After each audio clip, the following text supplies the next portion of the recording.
Firebird. The case is probably even cooler than the actual guitar.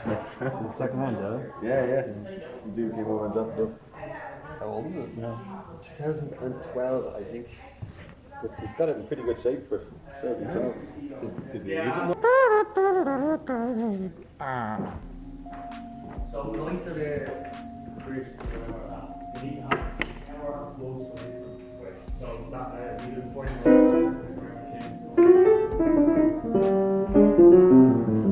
maybe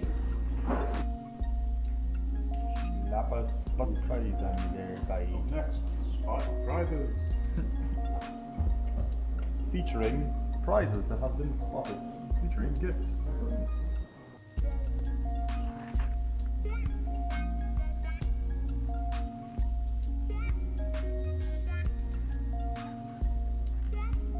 Now you can see yourself. Look. That's see that is quality of it. Better than the expensive one. See, I think there's a tweeter gone on this side. Oh, is that? That's the house stuff. Which one? I have SX3 there. Okay, so we can disconnect this one. Yeah, and we'll just make sure it stays in the same settings. Yeah, I'm just not changing anything. I'm just literally powering off. One, two, hey. Yeah, check. We just need a line. Yeah, it's fine. One, two. Relief just because we have enough cameras to at least pull it off. Your hands are starting at 12, come in at 11. Fine, yeah. But just hang around. Yeah. Ooh. One, hey, two. Hey, yeah. One, two, hey. Did you record that? I meant it. Ah. So blue.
But we are probably going to kick this all off now with the wonderful Dovely, who is coming to you virtuously through our screens. This time you get to love her through the screen instead.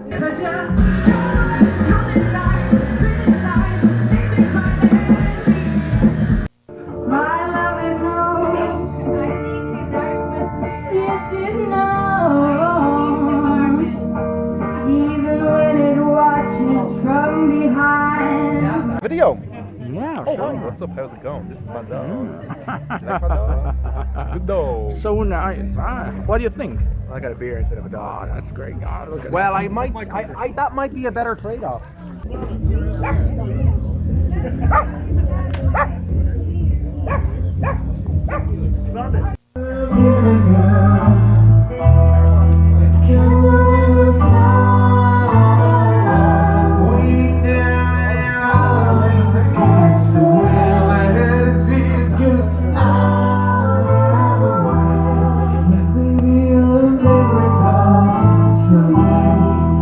Can go in the sun.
rock, slow shot. Now the big sweat I see, slow shot. One for me and one for you, slow shot. Little party like a brain sound, don't stop. Ain't no party like a brain cell party, cause a brain cell party don't stop. Let's go, I said, cause it's in the air, slow shot. One for me and one for you, slow shot. I'm just hanging with my friends, slow shot. Do that all these towns for Expecting change, but when I change, they say, well, that's a good idea. Doesn't seem to shell. There's many things that want me wonder. In the best way, it won't get better just cause you shout. But it might change something if you spell it out. Cause there's a war going on outside. No one is safe from what you're gonna do since you know now.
Hello everybody and welcome to deMars Live episode 2. Yeah, we're starting back again from 0.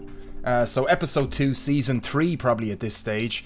You're all very welcome, guys, to this evening's episode. Very excited once again to be here on Monday nights from now on. We used to do them on Saturdays. Now we're back on Mondays. We used to do Mondays the odd time. We were all over the place. We did them like 3 times a week. It was crazy. It was great. But unfortunately we have to sort of limit them now to once a week because there's other things to be doing, I suppose. Other projects to be had.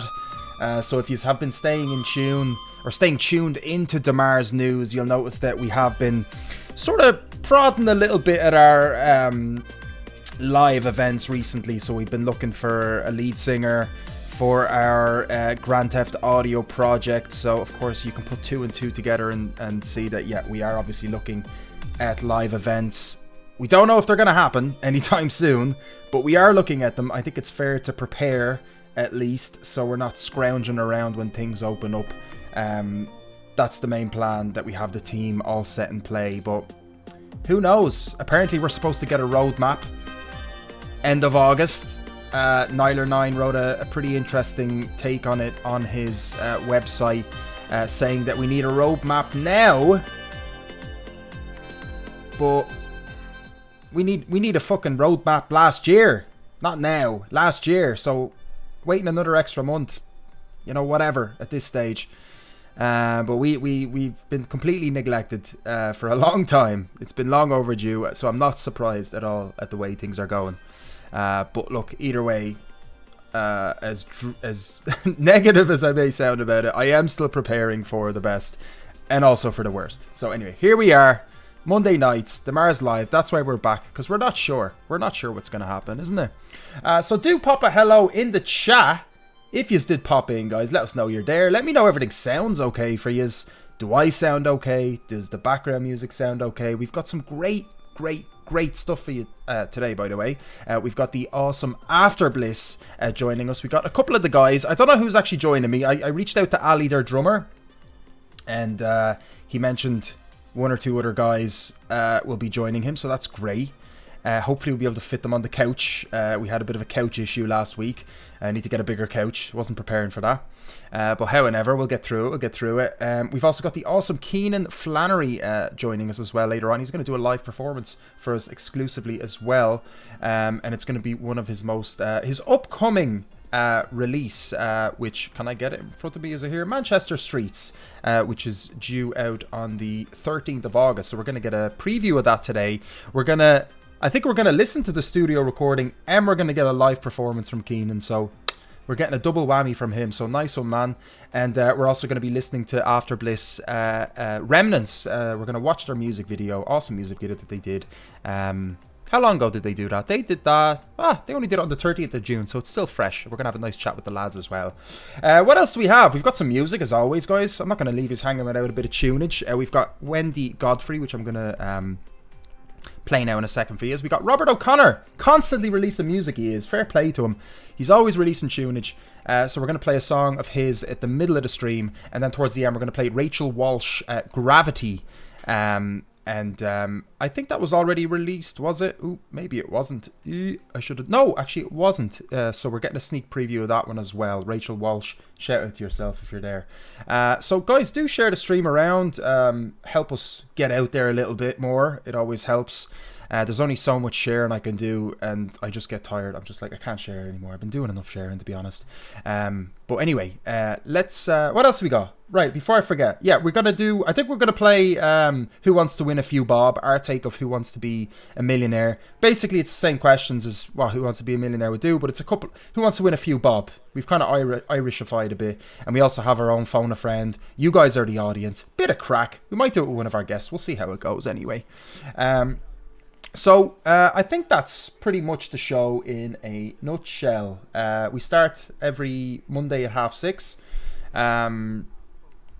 Yeah, that's pretty. Two guests usually, and we play 3 different songs from independent artists, all independent artists in Ireland, by the way. So if you are interested in partaking in this show, or want to submit some music or anything like that, give us a shout, or share it around to your friends. Let them know.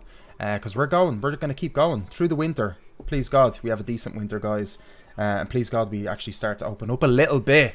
Let's have a quick, before I play Wendy's tune, can I do this? Let me see if I can actually, I might be just making an absolute mess here of things.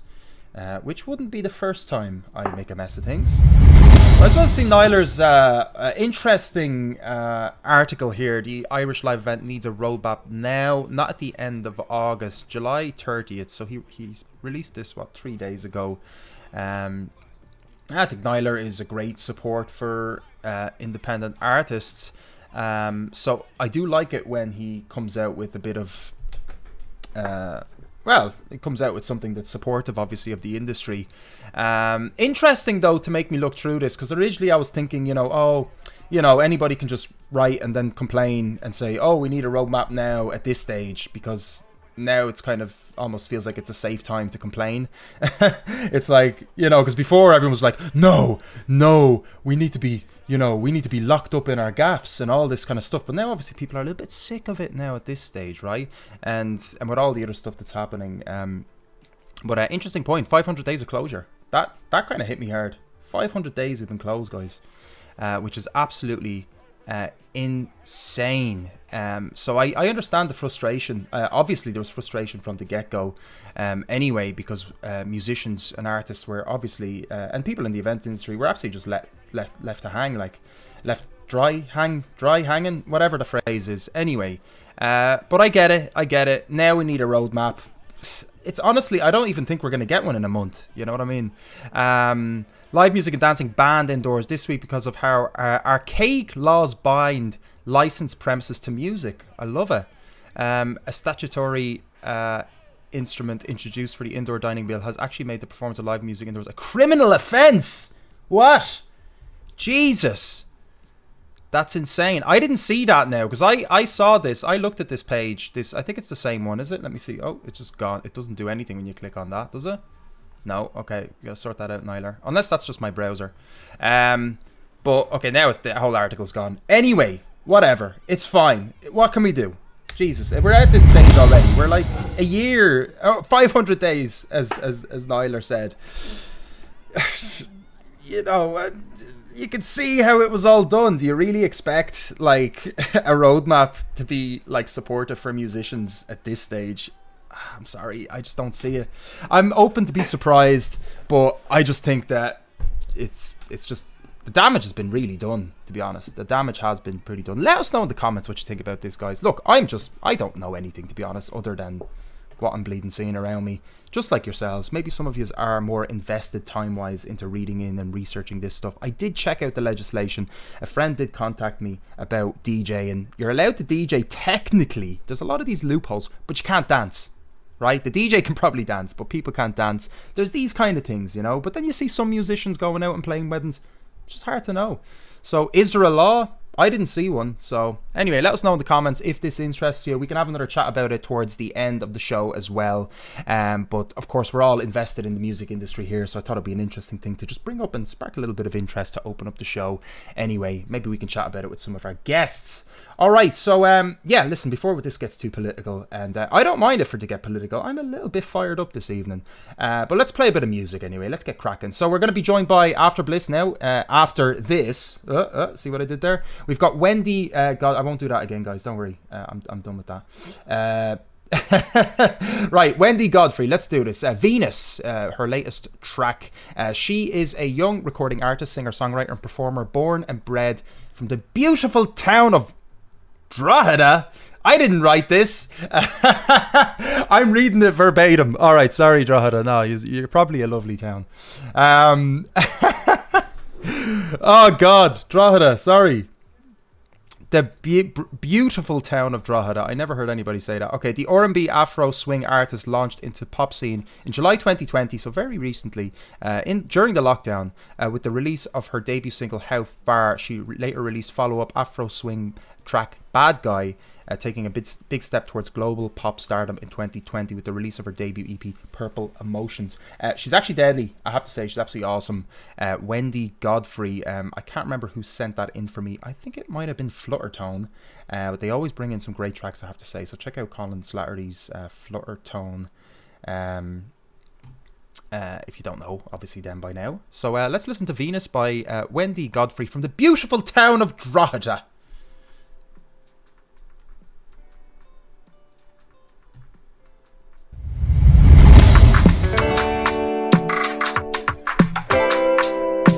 Sorry, Drogheda, don't kill me.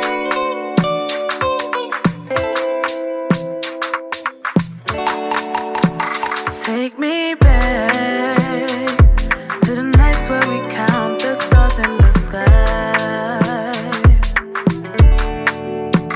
Take me back to the 2 a.m.s, just you and I. Honey, don't play it like that. Won't you break it down for me, yeah. Take me to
was Wendy Godfrey with her track Venus. Hope you guys enjoyed it. That was our first bit of music for today, guys. We got loads more music coming up. We got live performances. We've also got some fantastic guests. And without further ado, let's introduce our next guest. And by the way, guys, don't forget to hit that subscribe button, hit that like. And what else could you do? You could share. That would be awesome as well, guys. It's just me running the show here on my own. So every little bit helps, especially just clicking a button. It's absolutely nothing. That rhymed. That sounded decent. I'll remember that. But yeah, it really does help push the show up as well. It helps everybody that was taking part in the show. All the details are in the description, by the way. So if you are curious on checking out any of these artists, their links are there. And links to other profiles as well that I have, I think are there. I don't know. Whatever. It doesn't really matter. But let's introduce our first artist, Afterbliss. Yes, Afterbliss. We've got a couple of them in the waiting room here, so I'm getting a little bit excited because it's just great talking to a group of people. I didn't know how many were coming. I forgot. I didn't know how many were coming. I don't know if my couch is big enough, but however, we're just gonna give it a go. We got Dave Duggan in the house, by the way. Dave, what's the crack? Good to see you, man. And we got Alex, the guitarist from Afterbliss, in the chat as well. Alex, what's the story? I'm looking forward to having a chat with you. Right, let's give these guys a nice little introduction. So if you haven't heard of Afterbliss yet, guys, sort yourselves out. Like, come on, you should be listening to these guys. They're absolutely awesome. They've released 3 fantastic tracks already. They've only been around, I think, 3 years. Don't kill me, guys. I didn't find that information, but I'm guessing around that time. We'll suss that out in the chat. Shouldn't be assuming here. But I have a feeling it's been around that length. It's probably been longer. You don't know. 3 awesome singles. Remnants being their most latest release. They did that with an awesome music video. We are going to play that today. And some of that was shot with our friends in Tsunami Studios. That was located, the performance was located in Tsunami. It was a really nice venue, by the way. Recording studio. What is it? It's a venue. It's a recording studio. It's where Transmission TV is. But anyway, enough about that. Afterbliss, absolutely cool dudes. I've known Alex and Ali quite a while. I played music with Alex as well in the band, so it'd be great to reconnect with him.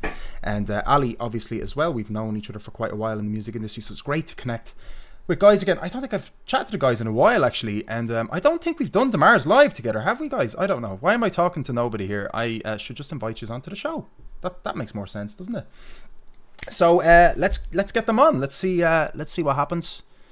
I need a bigger couch, guys. This is ridiculous. Remember the old couch? That was a lot bigger than this one. Let me see if I can just hide self view. Right? I sound like I'm 50 years old trying to use the internet here. How do I do this? Okay, great. Gallery view. Got the boys. Got Evan. Got Ali. Got Alex. Boys, what's the crack? How are you? Hi. How's things? Hey, Zach. Okay. How's it going? My thing just froze. Let's see if it crashes. Oh, it doesn't crash. Lovely. Great. That was weird. That never happened before. Well, now you're on screen, guys. You can see yourselves there. We've got Evan. We got Ali. We got Alex. Boys, so good to have you on the show. Jesus, when was that? We haven't talked in a while. You guys have not done the show with me before, have you? Forgive my horrible memory. I don't think so, no. I think one of our last single got played on your show as part of the music, but we've never actually spoken to you. Brilliant. Okay, great. Well, now it's better late than never, as they say. It's good to see us all. Evan, Ali, and Alex. Evan, lead singer, Ali on drums, and Alex, guitarist. Who else are we missing, guys? Let us know who else is supposed to be here. Yeah, we're missing Shane and Jay, but they couldn't be here with us today. But we'll give them a wee shout out for them there. Absolutely, guys. So tell us a little bit about Afterbliss, because I couldn't find any information that was dare I say serious. You know, it was all very like a lot of comedy in your bio, a lot of which is great, by the way. There's nothing wrong with that. But I was just like, where's the actual info here? What's going on? But I guess I'm gonna get the info here right now. So this is great. I don't have a cheat sheet to work off. I just have a lot of I can kind of get a taste of your guys' humor and approach, which is great. You know, it's nice when a band has their own sort of niche, and you guys definitely are approaching it that way. How long are you guys together? Oh, when was it? 2018 was it we formed? Yeah. Or 2019 when we got all of us together. I could be wrong on that one. It's a bit of a blur. Okay, cool. So myself and Alex met because we used to play in Blue Sun. I remember. And so yeah, we discovered we had a bit of a creative spark because we did one of the the last Blue Sun single that was out. The two of us sort of did quite a bit of the writing for it. So we were like, yeah, we'll start our own little thing as well. So we basically wanted to do it really slowly and build it up properly. So we basically spent about a year with just the two of us, just writing bits and bobs back and forth to each other before we decided to finally kind of try and audition some people. Brilliant. And yeah, of course, I know you guys from Blue Sun originally. Alex, of course, we played a couple of gigs together. You were the bassist in Blue Sun, right? So now you're the guitarist. Tell us a little bit about that transition. Yeah, so I first started with guitar before Blue Sun. So I was back home. And then I came to Ireland, and there were a lot of guitarists here, and I said I should start bass. It's quite interesting. So yeah, and I was actually just bought a bass and just learn it as fast as possible, and then just look for a band. And it was just Brew from Blue Sun. So I had non-experience on bass, but I've actually learned just in Blue Sun. But I think it was a good journey anyway. So yeah, I enjoyed it. I thought it was great playing with you. And briefly, I think we did the Dublin Castle, and we did maybe in London. I think it was one of the best experience I had in Blue Sun, to be honest. We had that travel around, have that band feeling, which is missing now. So hopefully we can actually get back to that. Yeah, I know. Yeah, no, it is pretty crazy. Like, we're missing like such a key component of what it means to be in a band. So yeah, absolutely. Like, memories like that do stand very strong in my memory bank. I do fall back and go like, wow, that was such an amazing moment that I'll never forget. So absolutely, stuff with traveling and gigs and things like that holds so much. Like, they're like gold dust in the memory bank now, aren't they? Seriously, yeah. And Evan, tell us a little bit about yourself. So you've invented a couple of vocal cords here, according to your bio, and you're based in Galway. But tell us a little bit more, because I don't know too much about you. So I've only spoken to you maybe briefly before, but let us know a little bit about your history and stuff. Yeah, so I'm originally from Galway. I've been living in Dublin for about 3 years. Mm-hmm. So when I first moved here, I was obviously quite keen to join a band, and I had like auditioned for maybe, I guess, 4 or 5. And then I found these guys, and what stood out for me there was the fact that when they first sent me some demos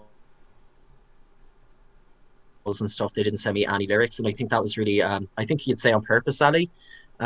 So they just showed me the lyrics the first time we met. I believe it was somewhere in Temple Bar. My memory's not the best. Temple studio, yeah. Yeah, that sounds about right. So yeah, it was really something I wanted to do when I moved up here. And just as soon as we met, I think I felt that spark there. And from that, we with these guys' music, putting lyrics to it. Ali's a great lyricist as well, obviously. And here we find ourselves. Yeah. And speaking about, I guess, the composition and the lyrics, and so how does that work? Because I'm aware, Ali, you songwrite, Alex, you songwrite, and Evan as well. I guess you do a bit of you write lyrics and things like that. How does that dynamic work with you guys? Like, do you take turns on writing the songs, or I guess some musicians say it's always different, but maybe you could refer it to a couple of songs that you've released. So I suppose when myself and Alex started writing, I cannot sing for anything, but I have a rough idea of how lyrical structure and stuff like that can work. Mm-hmm. So when they ended up being the 5 of us together, it was more just what I love about this band is the fact that none of us are particularly precious about anything. So it's usually a bit of music will be sent across, and someone will be like, "Yeah, I've got an idea in my head," and then the rest of us will go, "Right, we'll back off from that there." Mm-hmm. And we're all kind of very complimentary of each other and stuff like that, so we can chop and change bits here and there. But yeah, that's what I say. Like, it's great to have no sense of this is my song now and nobody else is getting a say, sort of thing. Yeah, that's great. And Alex, because I remember speaking to yourself before, and I know that perhaps I always had that vibe off you that you had a yearning to have your own project. Remember, I think we were chatting with myself earlier as well, and obviously I had my own kind of projects as well, as always. But you were always one that I always felt that yearning. And are you kind of in that place now musically that you're kind of happy? Oh yeah. I'm totally happy with this band and with the guys, and it's just because we, like myself and Ali, we started like maybe a year before just joining everyone. I think it was just enough time for me to find myself and just see, how I can actually make music, and then just by having everyone and just bringing more ideas to my demo, for example, or just my whatever, it was just that spark, which I kind of love it. Yeah, so I think I'm in the right place. Yeah, it feels good. Yeah, it feels good, really good. Yeah, so you have the funny thing is that, like, I think I'm much happier when we just create a demo and we know that song is gonna be great as a final product, but that moment when you have that spark and you build that whatever 1 minute long, it's just surreal. Do you guys have a lot of like songs in the pipeline? Are you guys like, have you guys written a lot and you are just kind of handpicking now what to release when, or? Yeah, we have a big list. Yeah, before we went into record, I think we had 24 or so finished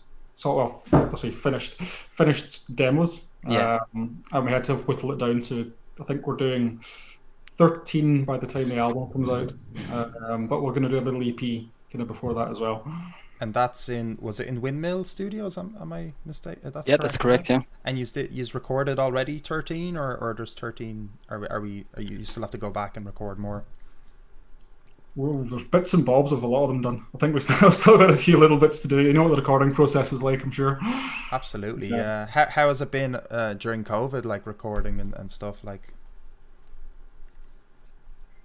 I think it worked. It sounds really bad. It almost worked in our favor, because like I said, when we first started this band, we wanted to do it really slowly and do it properly. So we didn't want to actually gig until we had sort of set songs that we could also be like, here's a copy of what we're playing, and stuff like that. So by the time kind of COVID hit was just when we were thinking about getting into recording. So the gigs kind of wasn't too much of an issue for us because we wanted to be holding off. Yeah. So it has, yeah. It's almost it's a bit of a silver lining for what's been happening. You guys haven't had a gig yet, have you? No. Oh. That's mad. Yeah, it is. Yeah, but we're having one anyway. You're having one. Yeah. So we already posted on social media, but our first gig is actually in Whelan's in October. Brilliant. Yeah, so October 29th, yeah. We're looking forward to that, yeah. So can I go? Of course. How do you go? Like, let me see. All right, where is this? Let me see this on the website. You're playing with Late Night Pharmacy. Yes, that's right, yeah. I know those guys. They're very good. I know them from when I used to run gigs and check in. They've been going quite a while, actually. 29th of October. That looks great. All right, fantastic. 10 you quid in. What's the story with the attendance? Is there like a limitation on how many people can attend? And is it 120? Yeah. I think 120. Yeah. 120. So hopefully nothing will change now with all the COVID stuff. But yeah. Yous are very brave, I have to say. Like, I've been so... I probably shouldn't say stuff like this, to be honest, but I've been so wary, like, especially going into winter, you know what I mean? Like, as in, look what happened last year when we went into winter. Granted, we didn't have vaccines and stuff, but, like, you know, obviously there's variants and all that kind of jazz, and anything, it's been proven that any bloody thing can happen in this world that we live in at this stage. But fair play to yous. I've been so antsy, like, to book gigs, but do you know what? Yous have to go for it. Either way, yous are creating a buzz. Is it partially live streamed or anything like that, or is it actually just full blown attendance? I think it's just live, like. Yeah, live full blown attendance. Yeah. Okay, cool. I know some. Better to do it and get postponed than kind of hold off and like, oh, we'll do it now, and it could be. Yeah, you might as well lock it in. I mean, Whelan's is a great venue as well, so like that's gonna be main stage Whelan's, right? Good question. Who actually has the answer to that? It's upstairs. Upstairs. Yeah. Okay, cool. Sorry, who's the admin here in the band actually? Shane, he's not. Oh, Shane, here. No wonder. Oh, sorry. Okay, so do you know what? I'll just email my admin questions to Shane after this. I'll try to refrain from making it, because I just kind of felt an unease there, and I was like, why are the guys uneasy about giving me this information? I was like, because they don't bloody know. They don't need to know. No worries. I'm glad we cleared that up because I thought I was saying something wrong there for a second. Okay, grand. We have to give a big shout out to Shane. Shane does a lot of stuff behind the scenes with all the organising and the booking and the emails and the promoting and everything. So grand, right? No, it's good to know that. I should have probably done my research. I mean, guys, you should have said that in the bio instead of here's Shane's bio. Inspired by the likes of Kim Deal, Roger Waters, and Tina Weymouth. I don't know who that is. Tina Weymouth? I don't know who that is. Shane holds the rhythm section together as lead bassist. I never heard anybody being called a lead bassist, but however, I think you're a lead drummer as well, Ali. Or is that lead? Sorry, am I mispronouncing that? That could be lead. He was the only one who gave me information to write. Okay, so I should have gotten that hint that he is the admin dude because he's the one that gave you his information. I should have. Look, I'm an idiot. I should have put 2 and 2 together.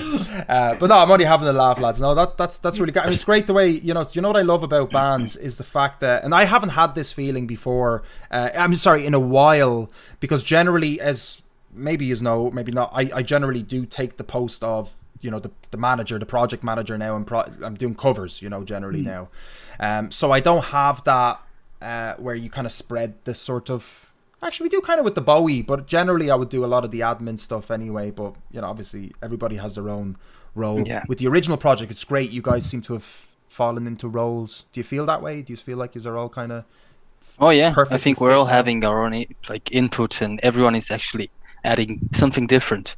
You know, I think the best example is Shane, so we're supporting Shane too. It's not like he's doing only that, but then, you know, I'm helping with the videos, and, you know, Ali is helping with the posters, and everyone is actually, you know, participating in a way, and I think it's a nice teamwork. Yeah, it's awesome. And Evan, what do you like doing most in the project? What's kind of your actually, at the moment, I'm actually going down to Galway to dog sit for my parents next week. So I've decided I'm just going to completely shut myself off, and just hopefully spend that week writing music, because I have all these ideas bouncing around at the moment, and I feel like at the moment with the rush that I'm experiencing in Dublin, I just can't, you know, be completely focused on that.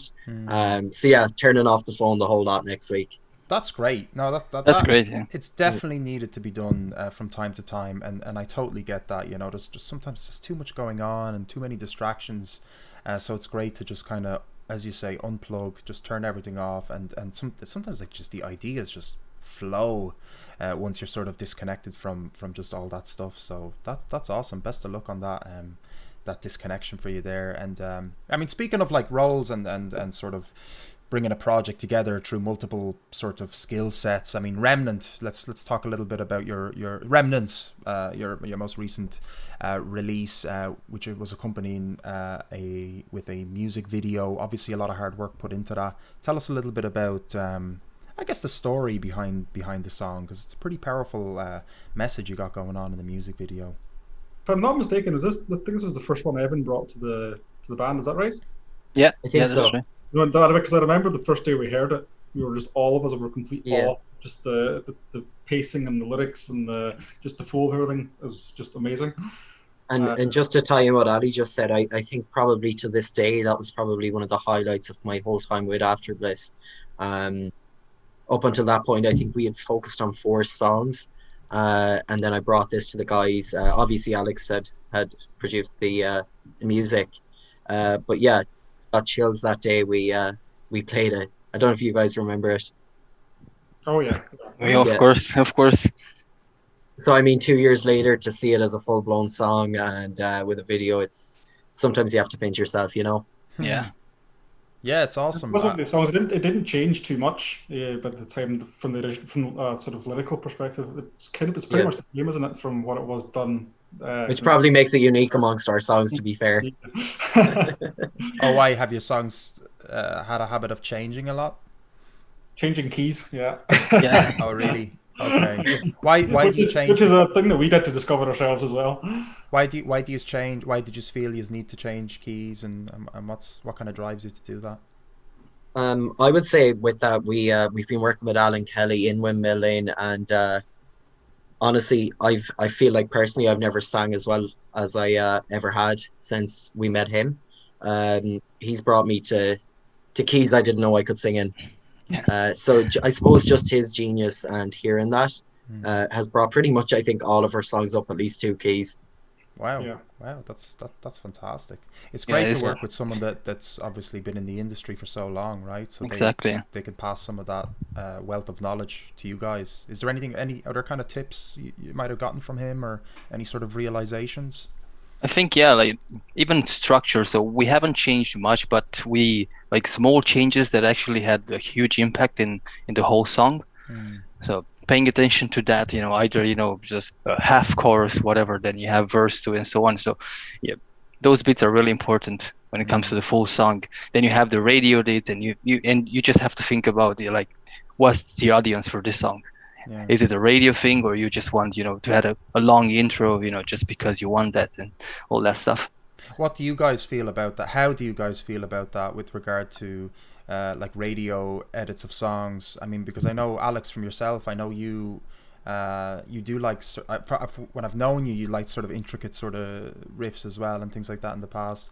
Have you felt like you had to hold back a little bit, or as in with regard to releasing singles, you kind of want to release chart stuff almost? What's your kind of thought process on that? Oh, I think actually I agree with that. Like, just to have everyone happy. So for example, because you have all the social media, you have Spotify. So if we want to have a longer version of the song with a special intro where you're just adding different things, we can use all the online platforms. But I'll be happy enough to have an edit for radio, like whatever, if it's national or international. So I think it's a good approach to have options anyway. So yeah, I think it's really useful as well. I think one of the most important things is having a third party come in to do that. Yeah, you can get a little bit attached to certain things, and who's not part of the band, and that was Alan Kelly for us to come in and say, drop this bit here, we don't need this, you can do X, Y, and Z with it. Yeah, producers are it's great to have that external viewpoint, that third person perspective, right? Because you can get, it's like with anything, you're just looking at the project here and you're in it almost, but you have someone that looks back and goes, guys, but it's also good, as you mentioned at the beginning, that you guys don't have that attachment as well with regard to writing, but also with regard to working with a producer. I think that's so important, not to have that attachment, and especially as sort of a new enough band as well. You guys are obviously in a great position, right? I from my perspective, you guys seem in a fantastic position working with Alan and recording in Windmill Studios. I mean, that's amazing, an amazing experience. So young in your. That's what eating out of a few drinks does. That's how we decided to go there. We went out. I think it was 4 of us went out to. This was before we went into the studio to decide where we wanted to record. And then we kind of started off with just googling like good studios in Dublin. Windmill was always the top one. Yeah. We're like, no, we can't afford that. That won't work. And then you have a few drinks later, and then you go, well, what if we did this? If we just moved, nah, it won't work. And you have a few more drinks, and you're like, okay, what if we do this? Could we possibly? Is there a way that we can? Yeah. And it worked out. I don't know what your secret is. I thought you were going to tell me your secret, but I dare I ask what you did to Alan to persuade him? Did you get him drunk? And no, I won't say anymore. I think it was just us that got had a few drinks, and then we decided that we contacted Windmill and went and met with. I think it's the guy that possibly owns it. Am I? Yeah. So we had a visit actually to the studio. So like the whole tour of the studio was so impressive. Like when, at least for me, I had the feeling, guys, there's no way back. We have to find a way to go in there. So I think that was the moment. And plus we're 5 in the band, so it was good from a financial point of view. So I think it's okay. You guys get to obviously investing in something that obviously holds such a high value to each of you individually, so it is worth putting in of course into that. So you've got 13, you've a 13 song album that's coming. Do we have a date? Do we know it? Are we allowed to know anything else? I think the less said the better. The less said the better. The less said the better. But we can talk about the singles on a potential EP. Is probably okay. So are we short-term horizon? Let's say. So there is a single coming soon. So we've got the 3 singles out now. That's kind of the first part of our promotional kind of campaign. The next step, I think, will be to have an EP out in time for the gig. Touchwood, all going well. Yeah, absolutely. So we're hoping to have another additional 2 tracks just on the EP that weren't singles. Brilliant. And is there a kind of a theme with the 3 singles that you released? Are we Remnants, Kiss and Tell, Until Sunrise, right? Yeah. What are they? Do you see them as 3 singles, or are they connected in any way? Do you sometimes, you know? I think they're quite different, and I think we kind of did that on purpose. So the first one we did Until Sunrise, which was very radio friendly. And then we almost went the opposite way with Kiss and Tell, and that's quite much darker, kind of tone wise and things like that. And then for the last one we did, it was more like, right, this is exactly where we are now. This is sort of an amalgamation of everything. Awesome, that's great, guys. I'm excited to see where this all takes you. You know, you've packaged yourselves really well, I think. I think it's very thorough and well thought out, everything that yous are doing. From just the song, the pacing. We mentioned the word pacing with regard to music, but your pacing with regard to the management of this project feels very natural, like, you know, and you obviously have a lot of stuff going on in the background, which is great as well. So I really can't wait to see what this year and next year, I guess, really is probably when we'll see a lot from you, I'm assuming. Can't wait for the gig. That's going to be fantastic. So people can go on the Whelan's website, guys, and you can get the tickets. I'm going to play Shane's role here, and sorry, Shane, but whelanslive.com, and actually you can go to the Afterbliss Facebook page even. That's a better way to do it, and the link is in the description there, guys, and it's the 3rd post down, I think, 4th post, and guys, pin that post on your page. That's what you want people to see that first thing you get onto the page. But it's only a tenner in, and you're getting, from what I'm understanding, you're actually getting 2 bands. So you're getting Afterbliss and Late Night Pharmacy. Possibly, I don't know, there might be something else going on. But yeah, it looks great, guys. I'm so excited. I really, really hope it all works out for you, that gig. You know, I really do. Thanks. For feck's sake, like, this is taking too long. I really want to start seeing live music. The city is so quiet. Do you know what I mean? Without live music, I don't want a pint. I don't want to sit in a bar and have a pint. I'm not that kind of person. I want to listen to live music. That's me. A pint isn't enough for me, or a feckin' indoor meal.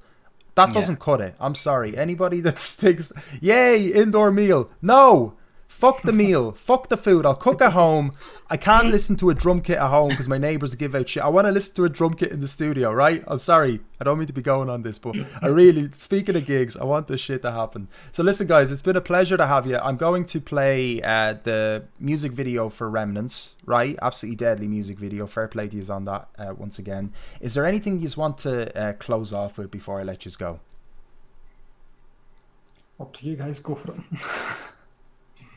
I'm just dying to sing live, to be honest. That's where I'm at. Literally echo everything you've just said there, to be honest. Awesome. Yeah. Where's Shane? And thanks for having us. We need Shane for the admin. any closers. But Evan, no, it's my pleasure. My pleasure to have you, brother, and Ali as well, and Alex. Great to see you guys again. And yeah, stay in touch with your releases. Just fly me over the EPK. You know, when you got some big news, and we'll try to. We're a bit understaffed in the deMars magazine at the moment, but we're trying to get out and support as many artists as possible. So I want to give you guys a little bit of support on that magazine as well, and yeah, just stay in touch. This is what it's about as well, isn't it? Just to kind of connect a little bit and have a little chat. Yeah, go on. See you later, guys. All right, chat to you soon. Thanks for popping on. Thanks for having us. See you later, boys. Bye bye. Bye bye. Bye bye.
And that was Afterbliss, ladies and gentlemen. And I was joined by the awesome Evan, Ali, and Alex from the band. That was Remnants, by the way. That was the music video that was only released on the 30th of June. So, yeah, absolutely awesome. And Dave, yeah, that was partially shot in Tsunami Studios. Yeah, you nailed it. You've been watching a lot of Transmission TV, my friend. Good spot. But yeah, what an awesome chat with the guys. Our first guest, guys. Don't go anywhere. Don't be silly. There's loads of shit happening tonight. What else are you going to be doing on a Monday night, guys? Don't forget to hit the like button. Don't forget to hit the subscribe. I mean, this is independent feckin' music. Independent feckin' artists here, guys. You're not going to get this anywhere else. Trust me, you won't. Go have a look. Especially in this sort of format, you know, where we have our bit of a chat, we have a bit of guests, we have live music, we got other stuff in between. So yeah, give us your support, give us a share and all that kind of jazz, guys. We do this every Monday from 6:30. So yeah, don't be silly, don't go anywhere. We've got the awesome Kenan Flannery popping up very shortly in about 15 minutes or so. And we've also got some music by Robert O'Connor. Yes!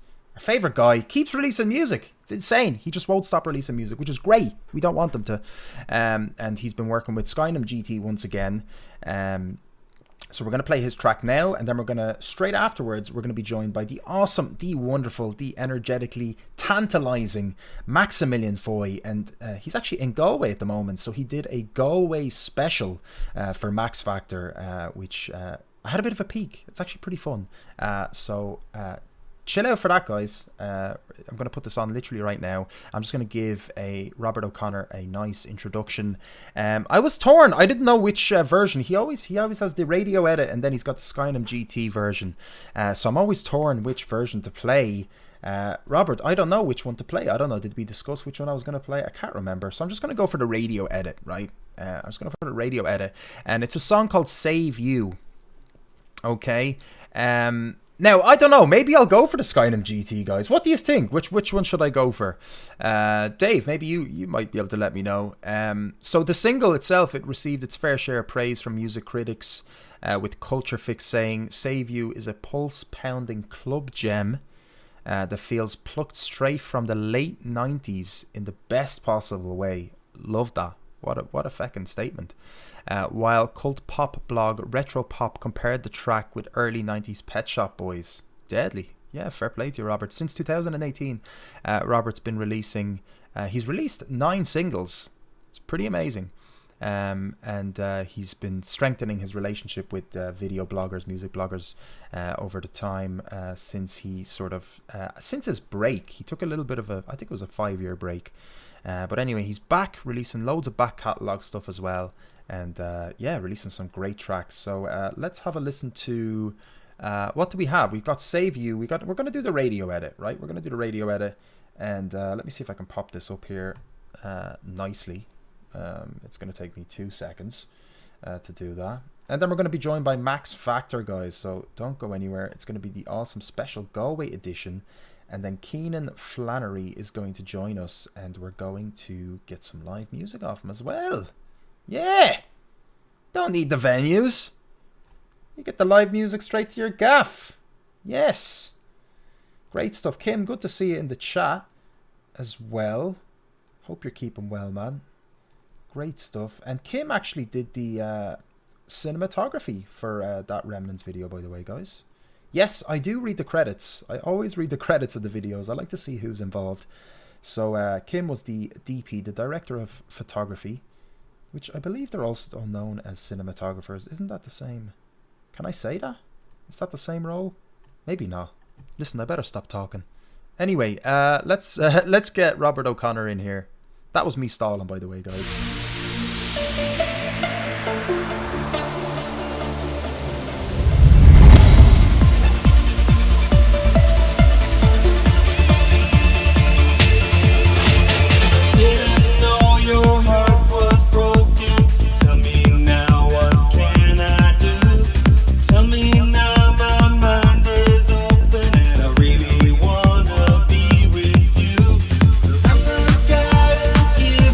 Strength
by myself, and I will leave with no one else.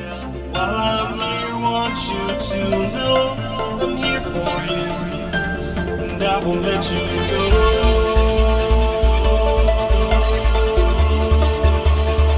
No, I won't let you go.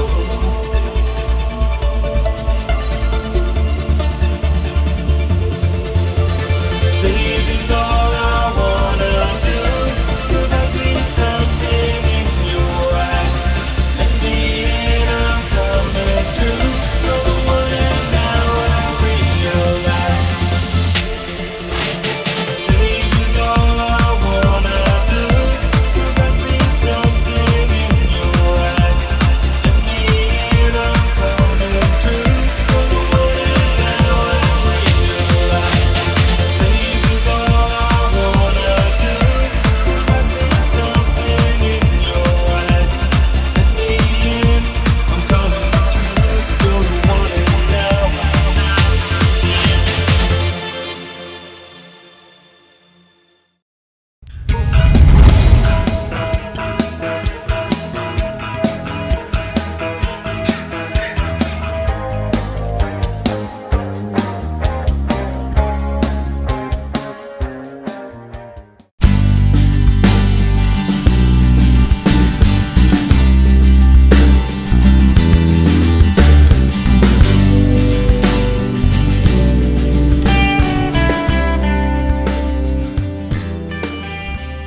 Of all the counties in Ireland, perhaps none encapsulate the unmistakable spirit of the Irish music and venue scene quite like Galway. It's a real cultural melting pot where musicians and revellers of all colours and creeds come together to create a unique musical community, set against one of the most picturesque landscapes one can imagine.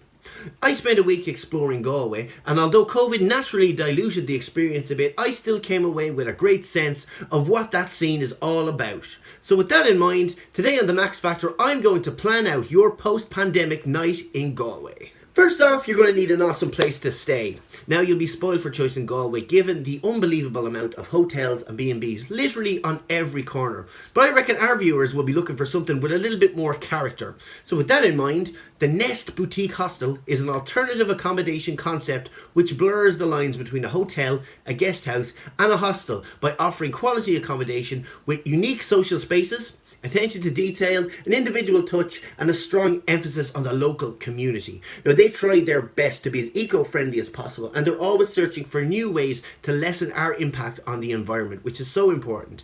The Nest Boutique is situated only 2 minutes walk from the shops, bars and restaurants in the seaside village of Salt Hill. It's less than a minute from the beach and the long promenade which stretches all the way from Salt Hill to Claddagh in Galway. It's absolutely fantastic. If you've been to Salt Hill, you know what it's all about. It's got casinos, slot machines, swimming pools, it's even got a cinema now, and this place is right there. It's so cool and you should really check it out. It's like got that little bit of everything. It's like a biodome for your senses. So that is the Nest Boutique Hostel in Salt Hill, Galway. So now that you're all settled in, I'm betting that your stomach is rumbling for the want of a good meal.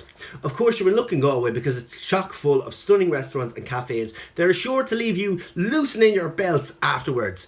Obviously, I'm spoiled for choice when it comes to a recommendation, but I'm going to suggest my favourite little Galway cafe, and that is Trieste.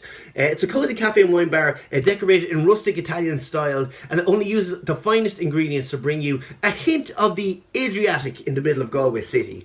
Barry, Kate and all the team at Trieste have poured their love and passion into creating a welcoming, comfortable spot for you to relax in and to catch up with your friends or loved ones. And the food is absolutely amazing. Their incredible meat and cheese boards are quickly becoming famous in Galway for the high quality produce that is presented in such a beautiful way, and they pair perfectly with one of their lip-smackingly good exclusive wines or Italian roasted bistro coffee. You can enjoy the delicious food and wine in their quirky cafe or on their heated patio on the cobblestones of Buttermilk Walk. I'm telling you, this place is unbelievable. If you're a bit of a prick like me and you love cheese and wine and meats and just being in the sun like a bollocks, showing off your finery to everybody, it's really is the place for you. Check it out. Wear a big hat if you can, because you want people to be seeing you eating all your wine and your cheese. Of course, once you get yourself fed, you're going to want to check out the music scene and get knee deep into the crack which Galway is so famous for. Now, it goes without saying, Galway is one of the most musical cities in the world, and most days you'll find a mob of extra talented buskers absolutely wowing pedestrians with their skills. But if you're lucky enough to get gigs back soon, I would go out your way to coincide your trip to Galway with a gig by the multicultural marvel that is Baba Yaga. Now, I reviewed Baba Yaga recently for deMars magazine, and I would just say there were a collaboration between singer-songwriter and producer Agu and a group of musicians of different nationalities who are based in Galway. Now, they draw inspiration from the rich imagery of Slavic and Irish cultural folk stories.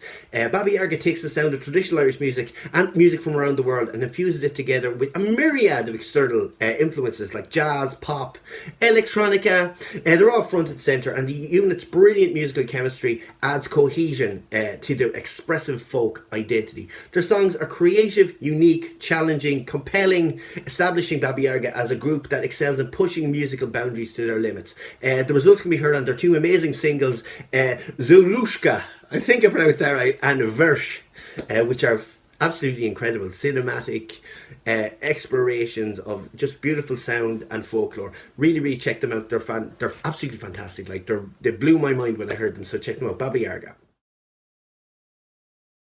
And finally, no trip to Galway is complete without finding yourself an iconic Galway pub to get thrown out of in the wee hours of the morning.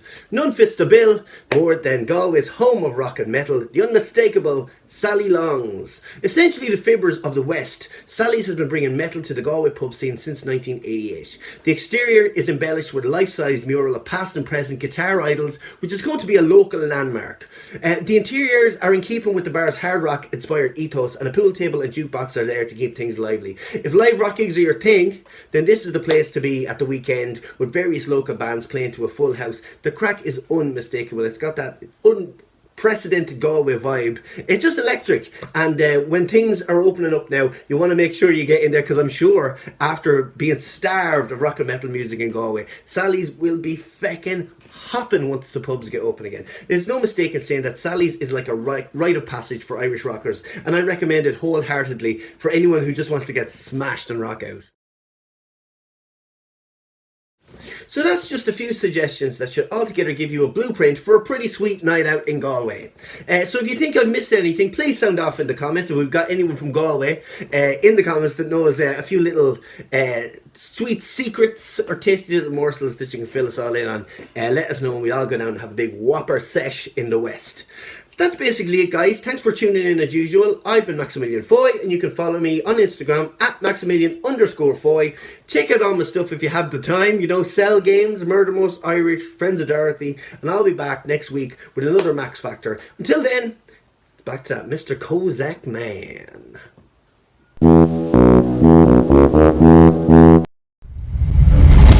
The amazing Max Factor, Maximillion Foy. What an awesome Galway segment.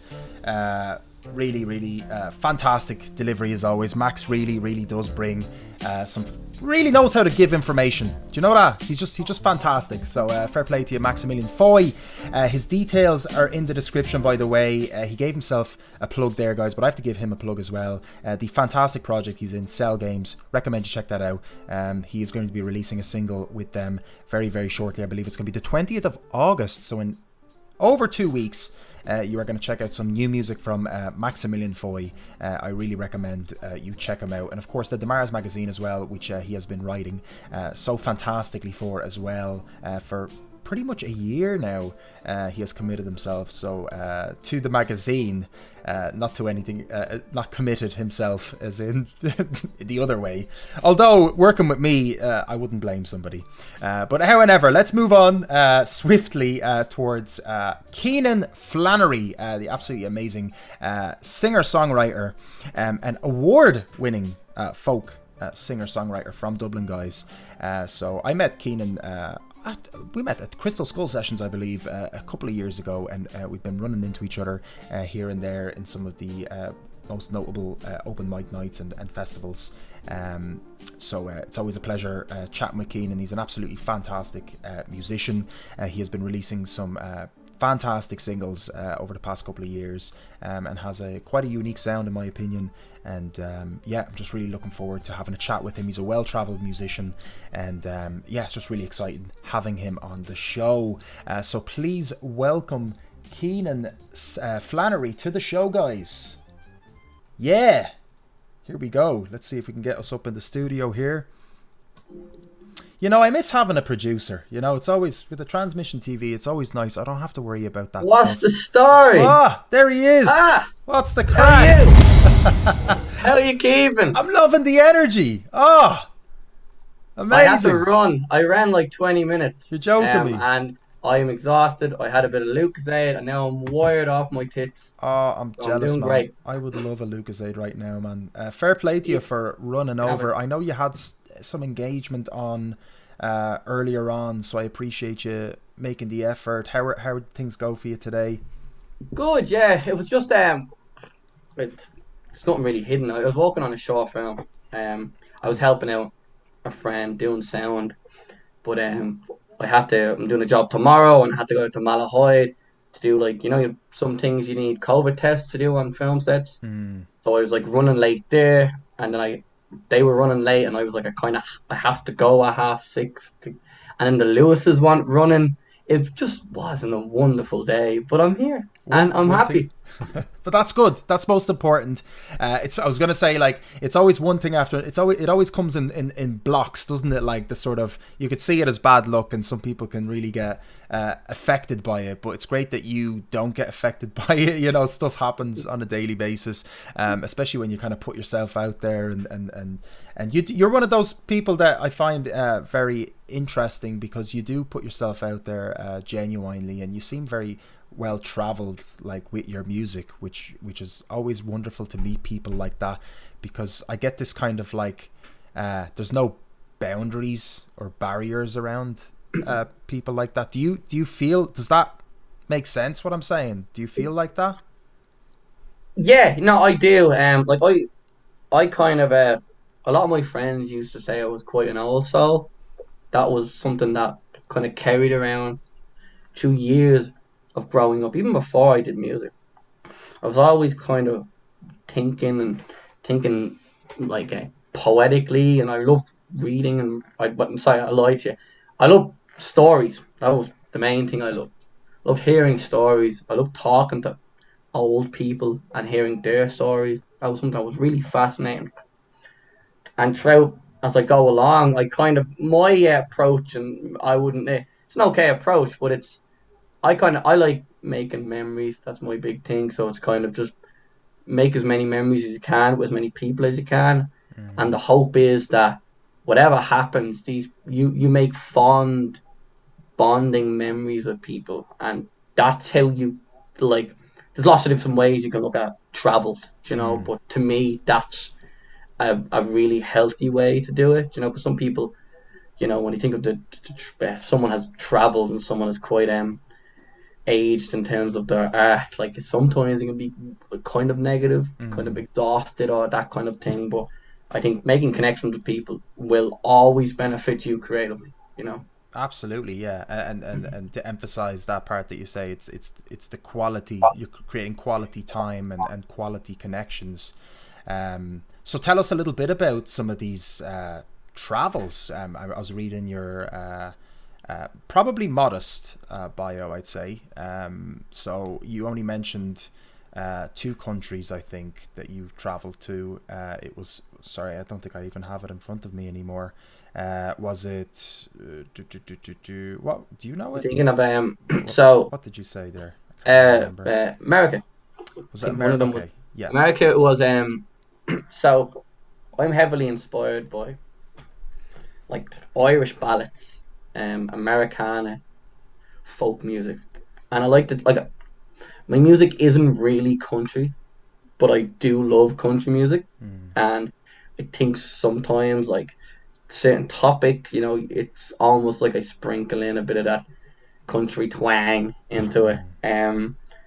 But I'm booked for a show next year in Montana, in fucking, what's it, northwest America, and in the plan is to travel across to Maine, which is northeast, just up, I believe, from like New York and Boston and stuff, and hopefully even do it for 2 months, travel, play all the Irish bars and book a couple of shows, and so that's a big plan. And then like I played in plenty of places. Like I literally, it just got announced about an hour ago that Whelan's One to Watch is going on in August, and I'm going to be on that. So brilliant. 6th, 8th of August. That's so great. Do you play when you play in the States, and you're mentioning you play a lot of Irish bars? Do you do a mix of covers and originals? What's the set list like for that? I haven't actually made it to the States yet. Okay. But that's a plan for next year. Cool. But I have done small Irish, towns. Small kind of country towns. I've played with Kieran Warfield. His dad is Brian Warfield, the lead singer of the Wolf Tones, which is like pretty deadly. One of the biggest Irish ballad bands of ever, really. So I would I would do a lot of covers, and I was also working in the Norseman as well before COVID, and them places you typically do, Sorry, you worked where? Where was it? The Norseman. It's a big blue pub on the corner of Temple Bar. You know where Milano's is? The pizza place? Yes. Yeah, it's across the road from that. Oh, okay, cool. So you do session gigs in there, and that's a lot of Wonderwall and a lot of them kind of covers people want to hear. And then I do a lot of ballads, and I do a lot of the rebel ballads. Obviously you have to choose your audience now when you do certain songs like that, but do a lot of them. And my stuff is quite, I think I call it storytelling. Like I don't like sounding pretentious, but I like sometimes refer to myself as a storyteller, because I like music is just the kind of avenue that I use to put it out, and I love playing music, but I love telling stories more than anything like that. It's just cool. That's what I love about it, and that's why sometimes my songs can be a bit lengthy at times. They're not, the kind of radio 3 minutes 30 kind of. I think that's changed now, but it used to be 3:30. It's changed, has it? It's what is it? Shorter or? I think it's getting short. I think it's all the TikTok songs. It makes sense. Yeah, it's getting shorter. You know what I mean? Yeah, fair enough. You have a 3-minute song, and then you have like a 20-second section that was simply written just to be on TikTok. So it can be potentially looped maybe as well, right? There you go. So that's the kind of the way of thinking. And I've even said it like with songwriting, and this singer-songwriter, like there was a split the past couple of years, probably the past 5 years it started. And you go one way or the other. One approach is this songwriting folk approach, which I feel like I kind of fall into. Yeah. You have to pick a genre that's kind of... And then the other approach is the more kind of electronic infused pop. Some people would argue that's not pop. Sometimes it can be. Sometimes, music's so subjective. Absolutely. But it's like that kind of, putting these electronic, like, kind of messing with things like auto-tune in a creative way. But like folk music would be like, it's kind of that whole approach of like imperfection almost is more popular in folk music. If you have a voice crack, or you miss a dumb note, or that's kind of, they want that. It's natural. Yeah. So it's really what you fall into and what you're into, like what you like. Sometimes you get the mix, right? As in, you'll have some not necessarily folk, but like singer-songwriter style. I know you didn't mention that that's exactly how you call yourself. You were saying storyteller and folk. You were mentioning these kind of things, but singer-songwriters would sometimes, right? They go out and play the open mic nights in Dublin or abroad and however, and they play their acoustic guitar songs, and they can play lengthier versions and stuff. But then they'll do a version on Spotify, right? That's more EDM, or they kind of pop it out and stuff like that. That's not, you can't really do that with folk though, right? You can't really. Well, if you ask someone that like 10 years ago, the answer would be just a dead straight no. If you ask Bob Dylan, you're like, I want to put some 808 kick drums in my folk music, he'd be like, nah man, he'd got a cigar in his mouth and afraid to whiskey. ask him that.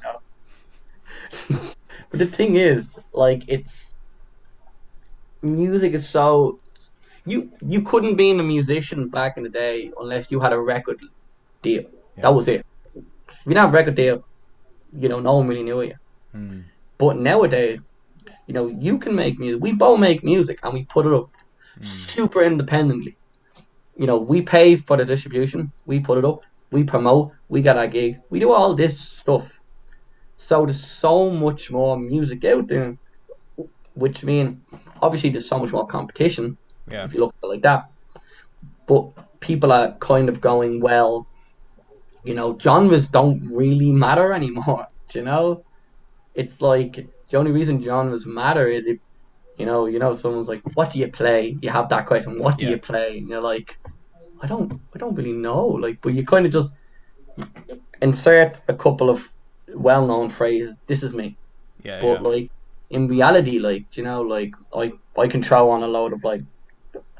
I'm sure we'll get onto it, but like the track I sent over to you, the upcoming single, that has a lot of like really like sampled bells and stuff that I don't even know what the instrument is. It just came up bell sample, and I was like, these sound really cool. Yeah. But I don't know what they are. I don't know if I tried to play it live, I wouldn't even know what to Google. If I was trying to buy the instrument, it just sounds like a church bell. It's really cool. It's like wavy and stuff. That's awesome. So, Manchester Streets, right? And that's coming out on 14th of August, right? The 6th of August. Oh, so this Friday. Oh, sorry. Yeah, that's what you wrote the song. I love the way you wrote this in the EPK, because you said you said written around 9:30 p.m. on the floor of a Manchester airport on the 14th of August 2019. Yeah. Tell us a little bit, since you mentioned the song there, tell us a little bit about that story. You are a storyteller. Yeah, there you go. Like the way you presented that was... You're putting me on the spot now. Well, I mean, you put yourself on the spot. I'm sorry. But do you know what? I have total faith in how you're going to deliver this story. But I love it, because I get EPKs all the time, man. Obviously, for the magazine and stuff. But this was great. This was great reading this, and it was just the right amount. It just gave me a little bit of a window into the song, and it wasn't fake. I'm not saying you get a lot, but it wasn't forced. Let's say you get a lot of that stuff. Appreciate that. So this felt extremely genuine. But tell us a little bit about this Manchester. No, thank you. That was story. Very kind, very nice to hear. So yeah, I wrote it. I went over to Manchester back when you didn't have to pay 90 quid for a COVID test over and back, all this like it was 20 quid. It was actually cheaper to buy a seat for my guitar than it was to put it in the hole of the plane. So I bought just a spare seat, and I just one of these extension seat belts, the belts. So I got one of them for my guitar, and that was it. It was just beside me on the plane. But I mean, that's the smartest thing to do anyway, right? As in, like, musicians should do that either way if they can, right? Yeah, you don't put the guitar obviously in the hole. Yeah. If finances permit, but like it was 20 quid for a ticket. I think 2025, and it was 50 for the whole. Now I have a hard case, but like if you throw that, like the hard case can be as hard as the fucking wants. It. You're throwing and you're putting it into a really warm hole, and you're going up, and the pressure change. It just does no wonder for a guitar, I mean, you see the way some of those baggage handlers behave, like Christ, like it gives you nightmares, like when you want to travel. Like, keep your eye out the window and you see what they're doing. Yeah, you see your guitar being pummeled across the runway. Like, I hate my life. Just get the anger out on the luggage, like, and you're like, man, chill out, like, looks like a decent job, like. That's it. Yeah. They're really calm people off the job there. Yeah, after when they go home, they're like so chill. Yeah. But sure, like, I basically was going through quite a weird time. I think everyone's always, this we're always in this go go go go go kind of approach in society. And we never give ourselves time to kind of talk to ourselves. And I got to the point where I was at one of my lowest, and I think I titled it a song when I sent it over to you. It was the song for the self-searchers. Yeah.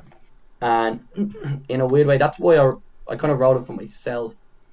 I went out to Manchester. I said, you know what, it's cheap. I want to go for one night. I'm going to stay there.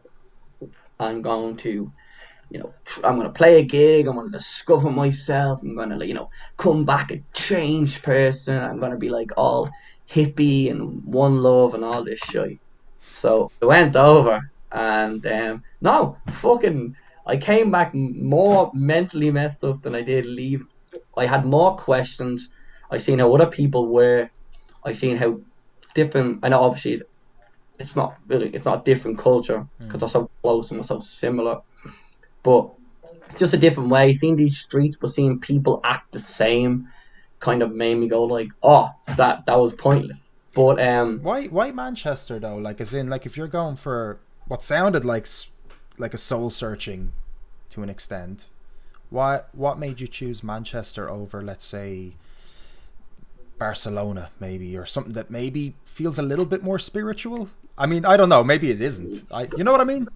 I would love to give you a really, really, really good answer, but it's just because it was the cheapest.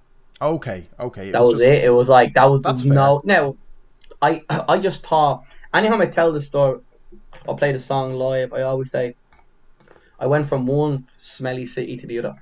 Because once you're there, all Manchester is like an older but taller building version of Dublin. Like, it's and it's like, when I got there, it's an alright city, but there was it was quite a heavy city emotionally. There was a lot of weird tension, and everyone was, you know you see people on a Friday in town and they're coming home from work, everyone just looks like social zombies, and they're like, you're kind of, you land in, you're like, you're ready to experience, and then you're just like, oh, this is kind of, oh, I guess I'll just fall in line and just, okay, go. So it was quite intense, and it was fun. Don't get me wrong. Like, I wrote a rap song with some dude in a deal. He just came up to me. He's like, "Hey man, do you play guitar?" And I was like, "No, I just carry it around with me." And he's like, "Ah, ha ha ha, let's write a song." We wrote the song in the middle of deals, and it was like really weird. And then he just left. He was like, he went, "I must leave," and he picked up a CD, and they sell CDs and deals. He picked up a Britney Spears CDs, and he goes, "When no one's looking, I like to listen to this," and then put it back and left. And I was like, who was that? Like, everyone's looking at me as if he was my friend. I was like, no, guy's just nuts. I don't know who he was. But I came back and I was sitting in the airport and my flight was delayed and I still had all these questions, and I was like, and I didn't have any energy to write. I fell asleep in the terminal, and then I woke up and this woman kind of woke me up, and she was like, "Hey, just letting you know, it's delayed." I was kind of like, why did you need to wake me up for that? Like, I was kind of like, I was kind of fed up with myself at this point. But then I was awake and had a bit of energy, and I sat down and I was, I started thinking, like, I was like, well, I use music, I've used music for years to kind of keep myself level-headed and keep myself, emotionally driving, or whatever. So I was like, if I just think of this, I think I was so in it for the day. I went out for one day, a day, and I left like midday next day, and I landed in early the day before. So basically just an entire day. And so I got this thing of going, well, I was living it, and I was looking for the goodness in it. I was trying to find my saving grace, and when you look for it, you can't find it. So then I started going, all right, well, look, can I find that? If I really sit back subjectively and look at this trip and just write about how I felt, I don't have to write about going, this trip is great and I feel wonderful. It was like, no, this trip did not go to plan, and I have more questions. And then that's where the song came out, and the only reason I know the time and all was I remember texting my mother and being like, we're delayed. And I remember the time frame. I remember it quite, and I obviously have the emails for flight tickets and everything like that. So I was able to like pin it down to literally within like 5 minutes of when the song would have been started and finished. It was written quite quickly, like it just came out. One of these, I'm pretty sure it was done like less than 10 minutes. Like it was just wow. Now, probably wasn't as rhymey and lyrically like connecting, but I think like I just wrote what I had, and then I was like kind of just came back and was like, okay, maybe I changed this word, maybe I word this differently, just so it flows a bit better. But like I still have the original written things somewhere in like the piles of writing books I have, like coding my tables. Do you know what I mean? Like if I look for it, I'll find it, and it's all scribbled up. I can imagine, just almost like emotion on the page, right? So perhaps the frustration, maybe, or whatever you were feeling at the time, and then you go back to the kind of drawing board, quote unquote, and then just tidy it up. It's it's great process. I suppose it's very, like you're saying, healing. It's an awesome process to have, right? To be able to express yourself that way. And do you get that? Do you get that a lot? Do you write music through that a lot more? Or like I always used to say I write what I experience, and I didn't realize how true that was until COVID happened, and I was like, I am doing jack all, no experience, and nothing nothing was coming out. Like I realized how hard it was. Like I kind of struggled to make up stuff. Do you know? Like some people can go like, well, I want the song to be sad and I want it to be about this. Okay, boom. And I can do that, but it comes out very, very cheesy. You know? And I'm trying to get better at it, but it's still like the personally I think the best stuff that I write is stuff that I just like hammer through full speed, like and then at the end I'm like, oh my god, that was terrifying, and then I kind of write on that. Or maybe that was good. I know I think in the bio I sent you, I said sad songwriting, and I do write some happy stuff. You do. I mean, for example, Cheap Wine and Foreign Men. I mean, I remember seeing. That's correct, is it? Sorry, that's just. Cheap Wine and Foreign Men. Yeah, that's the one. Right. Yeah. So I remember seeing a video of you performing that, and I think it was at the launch of it, and it was a packed room of people, and they were singing you were singing the chorus, is it a chorus? Runaway chorus, Scared, isn't it? Runaway Scared. And that was in my head today, because I revisited the song again, because I remembered that song and that moment for you, even though I saw it through video, but I almost got I did get chills. I'm getting chills now, even. I don't know why. This is whatever. Anyway, but it was amazing. Just the fact that you were able to kind of command the room, and obviously people really resonated with the song, right? With the lyrics, and that was almost like, I know it's kind of like the lyric is, it's almost like a what you call it, like a double meaning, isn't it? Like, I mean, Runaway Scared, but although it's powerfully sang, it's almost like, and I was trying to wrap my head around it, what you were getting at, you know what I mean? But maybe it's good not to know, do you know what I mean? Not that I'm asking you now, but I assume that was perhaps on one of your travels, was it? Was that another song? I wrote that in 2016. Like early 2016. So I was like, you know, what age was I? I would have been like, probably like 16. Yeah, I would have been like 16. Yeah, kind of 15, 16. So even though I wasn't doing a lot of traveling, I had a lot of friends in town, and we were kind of growing up together and like in that kind of vulnerable time, and all that. So sure enough, I got a lot of influence from stories with them, and like things I've seen with friends and their partners. So it was that kind of, it is double meaning between love. It sounds like love, but then there's a line, I'll be with you till the end, I'll always be your friend. So there's like a friend kind of friendship there, but there is a love element. So it's like in essence, it is written by about two different people. So yeah, that's kind of ins and outs of it. But I remember that song. Yeah, I remember the how much when I wrote that. I loved the song when I wrote it, and I still do. It's quite different to like the sound I have nowadays, if you want to really fucking put it like that. But I still love doing it, and people enjoy it. And I used to do it. I would never do it plugged in. Never plug in when I did it. I played it in Fibber McGee's, which was strange because I wore like a poncho and a paddy cap in like this metal bar, and I was playing an acoustic guitar, and they were like, "Who is this fella? Like, what is he doing here?" And sure enough, I did it there. I did it in the international bar.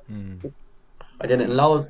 Anywhere I do it, I unplug and I get a chair and I stand on the chair and just do it acoustically. And I did a song with. I got to the point where in the international bar, whoever was there, probably like Chris James, or as we called him, Chris James with the two first names. So when he was there, you know, we'd do the song, and then he would immediately, like, I'd be like, okay, for this song, I'd do the picking pattern, and he'd be like, whoa, and he'd just pull a stool out of nowhere, just out of his ass, like, you know what I mean? And he'd be like, thank you very much. And you'd step on this wobbly stool. And you're trying to hold yourself. You're putting your head on the ceiling. It's low. It's low enough. Yeah, it's low enough. But the floor was really like, not dissing them now. But the floor was super unbalanced. Even though it was like, it's a nice little place. You're standing there, and the stool is leaning sideways. So you're trying to use your head to hold yourself against the ceiling. So you're like headbutting the fucking ceiling trying to do it. Yeah. But it was deadly. It was a fun little song. Yeah. And it's an awesome little venue as well. I've been there a few times, and it's great the way there's like this respect as well, isn't there, in the events that are run there. Anyway, from my history of being there, I was never there for Chris James. I don't know if he took part in sort of organising a little bit. I know he's he quite... done what? It was a Wednesday thing, was it? No, he took over a Sunday. Was it? Okay. But Casey Scribbles, if you remember her, she's a very talented poet. Okay. He ran a thing on Sunday. She stopped. No, I'm lying to you, actually. He done a Saturday, actually. Okay. The Intercollective with Shauna Bourne. Right. Okay. I've seen that. She ran that around. Okay. She stopped. And Chris. It was very similar to the thing you used to run in Sinead. Was it called Crystal Skull? Yeah. Well, my one was kind of a competition, wasn't it? So I don't. Yes, but what was it called? Crystal Skull. Crystal Skull Sessions. Yeah. I think his one was like. Yeah, like it was something like that. Crystal something. Like I remember it being like. Okay. Maybe he stole the crystal idea. Maybe he did. Because Chris James did play Crystal Skulls as yourself did. Maybe he liked the crystal concept, you know. There you go. So anyway, slap him with a cease and desist. Look, it's not a competition. I mean, well, the event is a competition, but the running of events is not a competition. But no, I something to do with skulls. Like it was deadly. Skulls are great. You know, you got to throw them in if you can. But yeah, maybe that's you, is it? Yeah, no, I don't think anyone's ringing me. Do you want to answer it? No. We'll get them on the show. Fine. We'll get them Let on me. The show. So I'm trying to go find out how. Yeah, I should probably just try to mute stuff. But anyway, that's all right. Do you want to play? Speaking of playing tracks, you want to play a tune for us? Yeah, I'd love to play a tune. Awesome. There we go. I found it. It was Discord. That's what it was on. I hit a beep and I was like. So you use Discord, do you? Yeah. Cool. Not many people in Ireland use Discord. It's more American, isn't it? And gamers would generally use Discord. Yeah, right? And that's why I'm very fond of you, because you're proud to be a gamer. I love. True. Oh man. Are you a gamer? Are you? Do you play games? Yeah. So. No way. Oh well, I used to play. Yeah, I was quite mainstream. Like I played. My favorite thing was like Call of Duty Zombies. Like I lived. Oh yeah. And then obviously I kind of got I kind of stopped for a while. I was doing lots of gigs and I was like, and then COVID happened, and I swear to God, I gave my telly. That's the opposite. I forget which way I am compared. I'm looking at the camera. I gave that telly and the PlayStation to my sister, and then COVID hit, and I was like, "Can I have that back, please?" I would kind of like that back, and she was like, "Okay." So I've been playing a lot of. I play DayZ. You're on PC, aren't you? Yeah, I'm PC. Yeah. Yeah, so yeah, I play DayZ, which is a really cool game. If you ever get a chance, have you played it? Have you? I think I've played it. Yeah, is it free on Steam? Is it or no? Or is that H1Z1? I think I played H1Z1. Yeah, I played that one. Similar to that, but it's not a battle royale. It's basically just an open world zombie survival, but it's super like you have to like load the magazines of guns. You have to load them. Oh, like manually, you have to manually, yeah, and you have to like food goes off, and it's like you get wet, and you have to like thaw out your clothes, like really, really detailed. And it's like a solo single player, is it? Yeah. All right. But there's an app you can get, and you can get the map, so you can like in game like find a sign, and then find that on the map on your phone, and then like talk to your friend. It's and also my favorite thing, it's proximity chat. Oh, so brilliant. So you can just run into random ones, and you don't know if they're gonna kill you.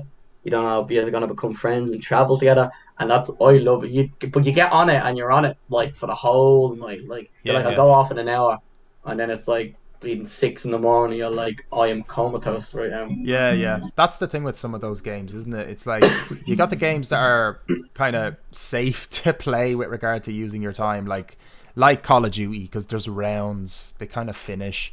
But stuff like, as you're mentioning, DayZ, or we were playing Valheim for a bit. We gave that a bit of a go, that new Viking sort of game, and that hours go by, Just like sink into you're like, yeah. And that's the thing nowadays. They want games used to be you just got what was on the cartridge, and now you had like GTA 4, which had like the the Ballad of Gay Tony and the Lost expansions and stuff, yeah. And they were like buyable expansion. But now it's like if you make a game, the game needs to be playable in like literally 10 years. Yeah. Like GTA 5, when did that came out? In like what, 2014 or something? Yeah, pretty like much. That's really old. Like that, yeah. Still one of the biggest games there is. It's the most streamed game now on Twitch because of the RP that people are doing. They're doing all this role playing now, the role play servers, which I tried to get on, and then I got robbed. I was on a British server, and some kids were just like, "Here, give us your money." And I'm like, I just arrived. But like what happened was my graphics card was on the fritz, or it was my CPU. So I was like walking in, like my textures didn't load. This is why it's easier to just have a console. But my textures wouldn't load. And I was running away because I didn't know how to bloody RP. It was my first time literally there. I didn't look up anything. And I was like running away, and they're like, he's a hacker. And I'm like, oh shit, they're actually, and I got kicked from the server for hacking, even though like my game was all over the shop. I was like, here, and I wrote them an email. I never went back because I just got traumatized, but I might give it another go. But anyway, look, you have your guitar in your hand. I'm gonna put you into a more secluded atmosphere. The floor is yours, Kenan. Take it away, this is brother. very nice. Hello. It's still me. Yeah, this song is called Manchester Streets. You can pre-save it or pre-order it. It'll be out on the 6th. 6th, yeah. So that's this Friday. So I hope you enjoy and add it to your playlist and all that lovely stuff.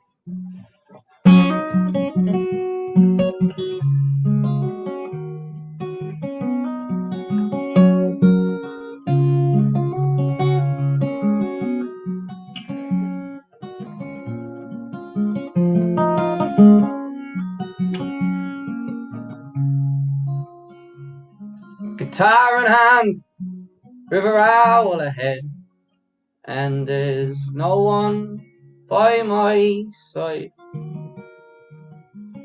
Manchester streets have no home for me in bed, with an alien smile.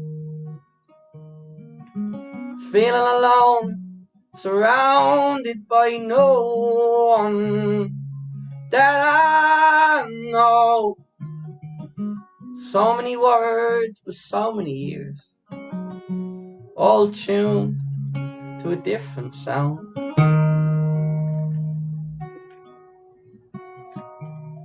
So sit with me now, and we'll talk about burning the whole place down. Don't be scared, I don't want you here, but you can still stick around. Sit with me now, and we'll talk about burning the whole place down. Don't be scared, I don't want you here, but you can still stick around.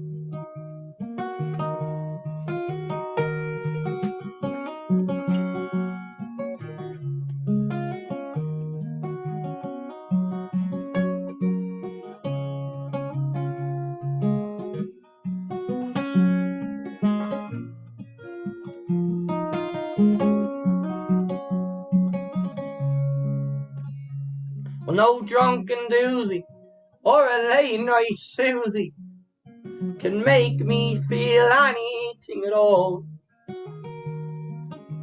The following day I went away, but I was never there at all. How the city speaks and moves its feet when the night comes out to play. But my mind's grown old and I can no longer play the games of the youthful days.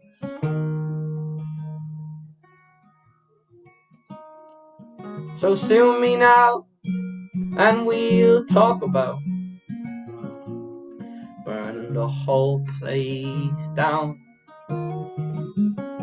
Don't be scared, I don't want you here, but you can still stick around.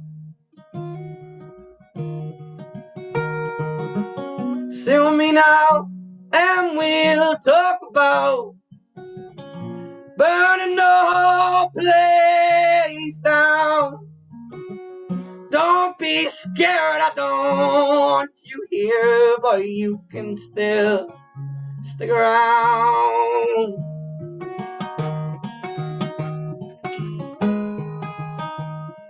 Why does it all have to feel one way, then it goes back again?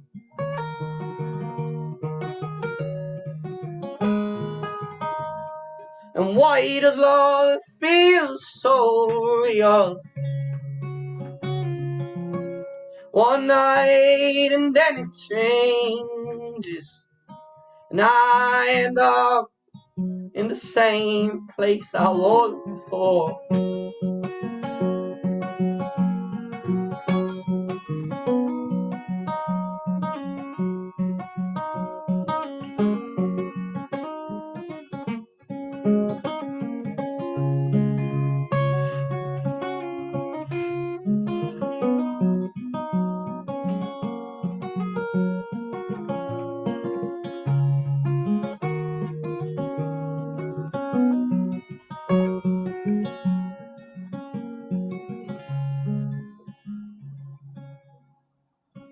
So sit with me now, and we'll talk about burning the whole place down. Don't be scared, I don't want you here, but you can still stick around.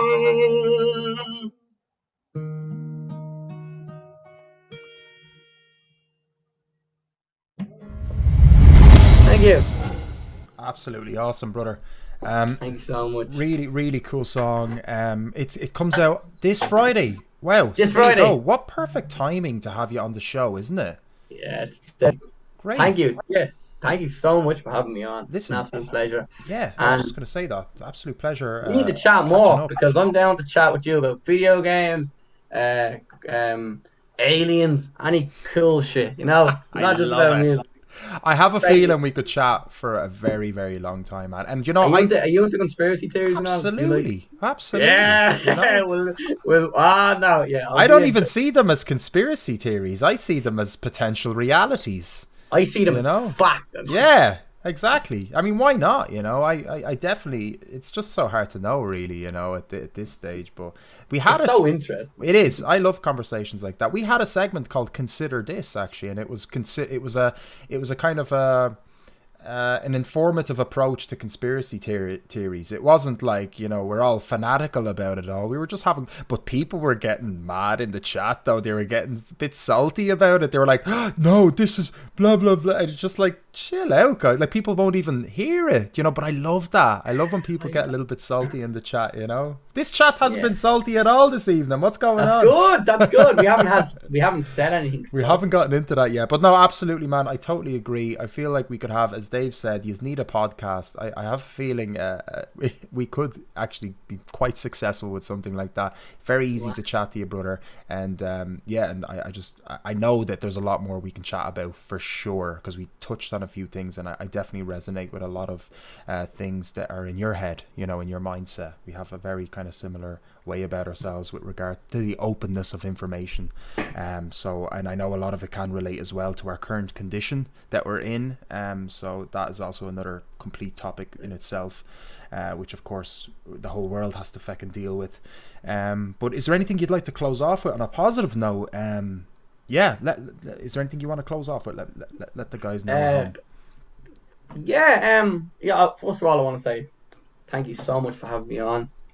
It's been so much fun, and we'll be chatting a lot more from now on. I want to say, if you like any of my stuff, you can find it anywhere. I actually do a podcast, but it's more musical based. But actually, I'll get in touch with you, because it'd be deadly to get you on and chat. Cool, I'd love that. I'd absolutely love so we chat about art, and it's called the Art Saddle Podcast. If you ever, me and my mate Copper Kelly. Where is that? Is that on YouTube, Spotify, brilliant. All the other kind of deadly. We actually recorded a 10th episode there. Congratulations. Yesterday, so it's kind of pretty cool. I didn't know that. It wasn't in your bio, so that's. I have to check. Send me a link to that. Could you send me a link? Because I will. And actually, you know, that's a good show. I should probably put in my bio now. Man. Probably put in. But I'll send it over to you. So there's that. That's really everything. Like I want to thank my mom and dad. I want to thank Hope. Yeah, absolutely. Yeah, I mean, yeah. First and foremost, really. But isn't it mad? Yeah, like, you know, we can't do the gig stuff, so it's like you have to kind of settle almost for these kind of things, isn't it? But it's good. You're doing podcasts. Like you're kind of expressing. You use, like, that's what I need as well. You know, so I just need somewhere to kind of listen to people and interact with people, and then express myself as well. So it's kind of like both ways. It's really fulfilling, sort of my wants. When you have a great dynamic between two people in a podcast, it works perfectly. Like, absolutely. I'm like, my co-host, he's like, I think he's about 10 years older than me, and he's very he's a great guy, great crack, but he's like a lot more serious. Like, he draws the line much quicker than I do. Like, I'm a bit, I don't know, I do stuff borderline kind of stupid stuff just because I'm like, oh, this is funny, and he's like, don't do it. And then I have these great stories to tell in the podcast, and he just sits there going, oh, you're such an idiot. And I'm like, and it works really well, I guess, right? It works perfectly, because you can't have two of the same personality, right? You need to have a bit of sort of. Well, don't they say opposites attract? Isn't that kind of a thing they say? Yeah, it is a thing they say. I don't know, it does it work in every aspect of things? No, it doesn't. But surely, as an entertainment factor for sure, like to have that balance, especially in a kind of interaction, it's great to have that. So there's a balance there, definitely. It's like, look, if you're dating someone and you're a musician, be nice if the other person was an artist or a musician.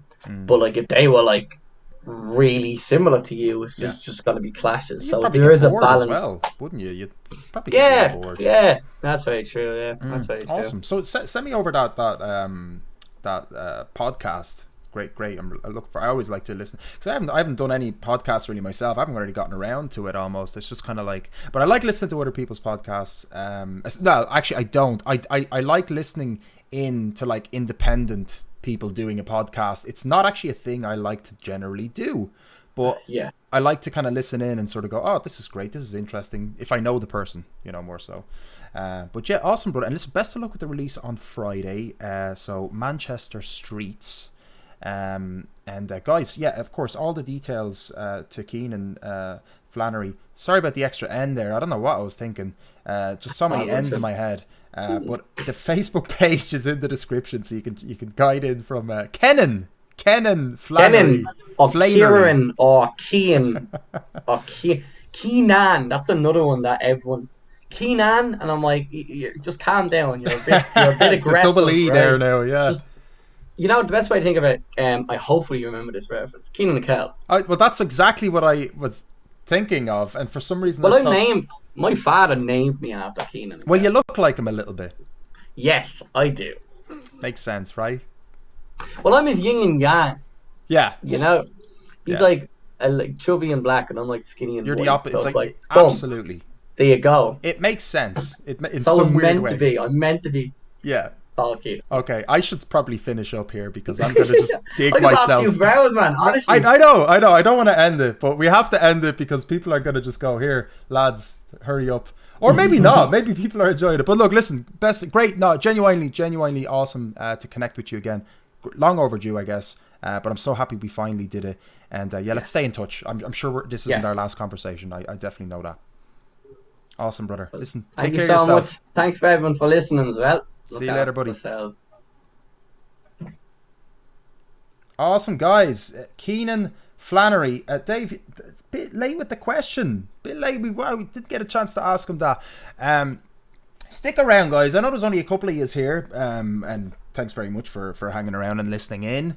Okay. Good to see you again, Kay. What is it with musicians and not shaving? I have no idea. I don't know. I don't know if it's a musician thing or is it just a lockdown thing. We're just staying at home. So I've no idea what is the story with that. But I found that a lot of people aren't shaving these days just because they're working from home and stuff. I didn't even get a shave myself, actually. Might have one, to be honest. I saw a study earlier where it's I hate these studies. You know the way you always get these studies. Like, studies say, go fuck yourself and everything will be whatever. But that people trust people with beards more than clean-shaved people. Did you hear that one recently? And I think it was like a thing because apparently it used to be the opposite way around like 20 years ago.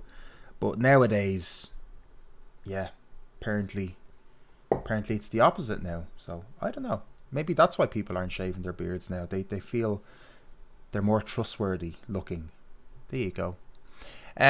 So we didn't do our Who Wants to Win a Couple of Bob today. I don't know if I'm feeling it anyway, to be honest with you. But what we will do is we're going to play a last bit of music by Rachel Walsh, Gravity, and maybe I'll hop on a game. I don't know. We'll see. Who wants me to hop on a game? Is there anybody actually going to watch me play Warzone with the boys? Is that thing, or should I end the stream early? Let me know in the chat while we listen to Rachel Walsh, Gravity. By the way, Manchester Street, Kenan Flannery, this Friday. So once again, just to remind you, the link is in the description for Kenan's release.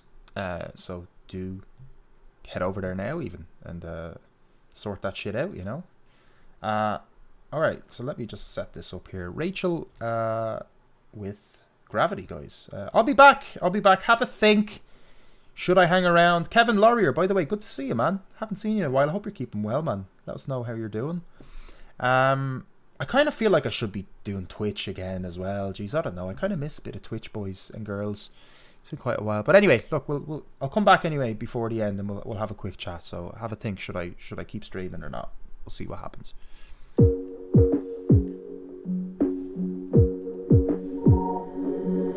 Said touch on the first night, did you mean it? My feelings went first class on the next flight, did you see it? And I probably should have stayed at the departure gate just to see if you would call my name. Said you couldn't wait for the next time, I believed it. Match my energy on the front line and then leave it. And I thought that it was fate, 'cause I made enough mistakes just to recognize another fake. So get in line, you're not mine. What you for? After all, and now I thought I finally found the one for me, exactly like it's supposed to be. But you pull me in like gravity, like gravity. There's a struggle lately and I hate it. So if I throw your chances, baby, won't you take them? Only so much I can give. So my next question is what it takes to get you to commit. So get in line, you're not mine. What's you for? After all, and there I thought I finally found the one for me, exactly like it's supposed to be. But you pull me in like gravity, like gravity. It's like I booked my tickets way too far in advance, read too much into a glance when it wasn't meant for me. It's like the light that showed me it was okay to release, to get right up out of my seat when it wasn't safe to be. So get in line, you're not mine. Watched you fall after all, and there I thought I finally found the one for me, exactly like it's supposed to be. But you pull me in like gravity, like gravity. It's like I booked my tickets way too far in advance, read too much into a glance when it wasn't meant for me. I finally found the one for me, exactly like it's supposed to be. But you pull me in like gravity, like gravity.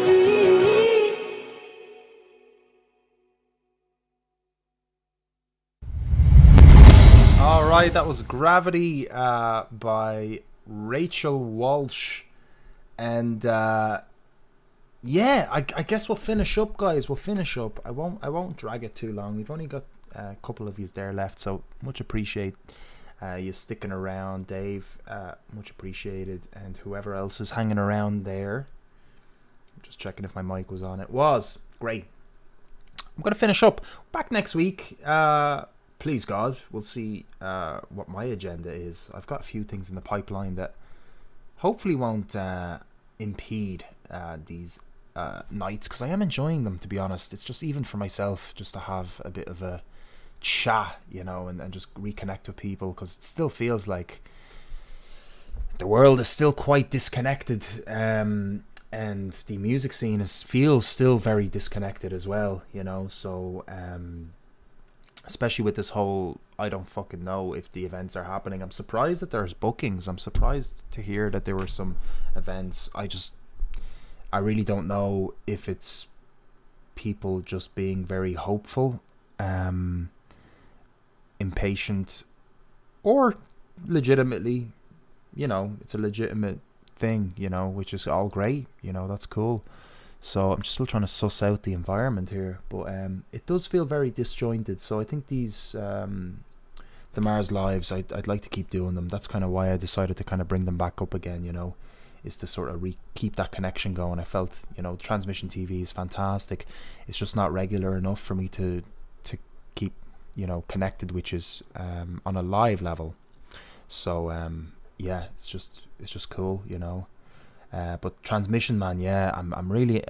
There's going to be an announcement this week anyway. I'll give you the little sneak thing actually while you're here, all three of yous, and anybody watching back, I guess, this far into the video. Fair play to you if you've watched this much, or maybe you're skipping through the video. That's all G. But 17th of August will be. We're back with Transmission TV. It's going to be happening on Tuesdays. Yeah, because Fridays, of course, are back to out and about indoor dining and drinking. And potentially gigs, which is the important part. But Friday night is becoming the new night out again. So we're going to move away from the weekend and get yous on the early weeks. This is why deMars Live is on a Monday now. And Transmission TV is shifting to Tuesdays. Yes. So we've got some really cool acts lined up. We've got some pre-records that are happening. We got some really fantastic acts to show you guys, and loads of other stuff is going to be happening coming up to Christmas. So yeah, it just depends on how many projects deMars can do, really. Mr. deMars, how many projects can be done, which ones are, you know, the most viable in this current climate, you know. And some of them will include obviously gigs. Well, you know, we'll see how it works out, but I'd rather wait and see how the other gigs do first of all.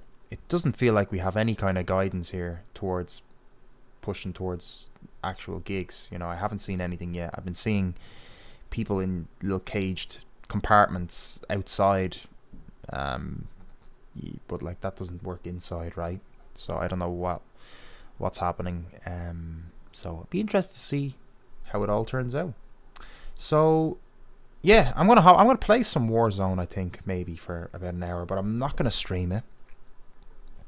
I think I might do a multi-Twitch stream at the end. I might do half a Twitch stream of this multi thing. Look, I'm ranting here anyway. I hope everyone's had a lovely long weekend. I forgot it was a bank holiday weekend, so I hope you are all having a good end to it.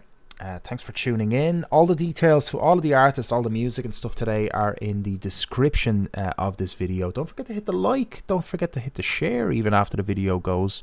It's still shareable. And don't forget to subscribe and all that kind of jazz. Slap the bell as well. There's the bell. And get informed whenever we go live, because it might be another day. We don't know. Might just end up wanting to go live and you might miss it. You don't want to miss it. All right. I don't know if I'm gonna actually stream on Twitch though. I'm not sure, Dave. I don't really know. It's been so long. It's mad. It's been so long since I twitched. I feel like I should be putting the effort in if I'm gonna stream on Twitch and not just stream, but maybe I'll do it for the crack. I don't know. I'll see who's on anyway. Go on, I'll see you later, guys. Thanks for tuning in, and yeah, I'll see you all very soon.